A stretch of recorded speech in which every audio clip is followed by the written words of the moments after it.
See this? Hey guys, let's go ahead and continue with factoring quadratic trinomials 1D. I just went over how to do 1, 2, 3, and 4. Remember 1, 2, 3, and 4 are different from the rest because A is 1. When A is 1, you just need to use magic X or diamond problem, whatever you want to call it. 5 through 12 are different, so let's go ahead and look at number 5. Now, again, just to remind you what's different from yesterday to today, it's not the type of problems, it's just that here we're encountering some negatives, and, you know, for some people it does make it a little bit more challenging. Let's go ahead and look at number 5. So we see that we have a quadratic, we see that in this problem, what? A is 2, B is 5, and C is negative 3. So we're going to start the same way. We're going to start by using our diamond with A times C at the top, B at the bottom, remember B bottom. 2 times negative 3 is negative 6 at the top, and B is 5 on the bottom.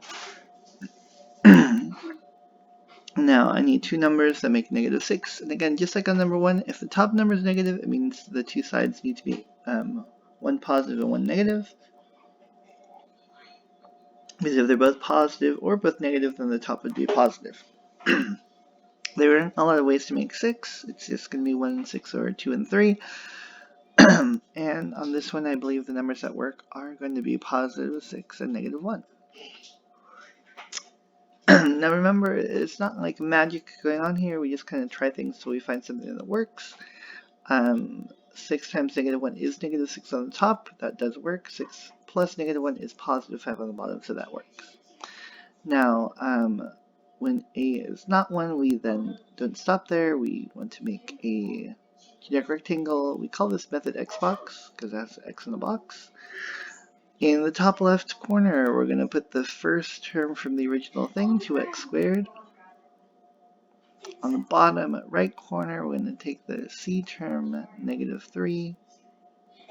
And then inside the other two boxes, we're going to use the numbers that I found, 6 and negative 1. It's going to become 6x and negative 1x.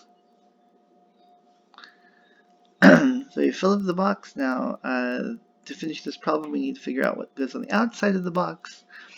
Again, I know I'm going to need an x and x to make the x squared. I'm also going to need a 2 to put that 2 in front of the x squared. And I need to think about where I want to put the 2.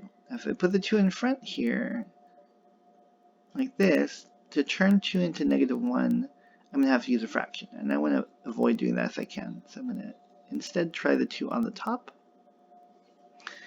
Now I can turn 2x into 6x pretty easily, simply by multiplying by positive 3.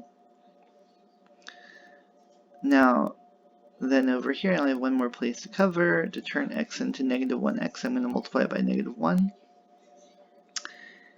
And I am done with the work. I'm ready to write my answer. My answer are the sides. So my answer would be, in factored form, this is x plus 3 times 2x minus 1. Alrighty, so I have factored that trinomial. That's the method you're going to use for problems 5 through 12. So get to it, guys.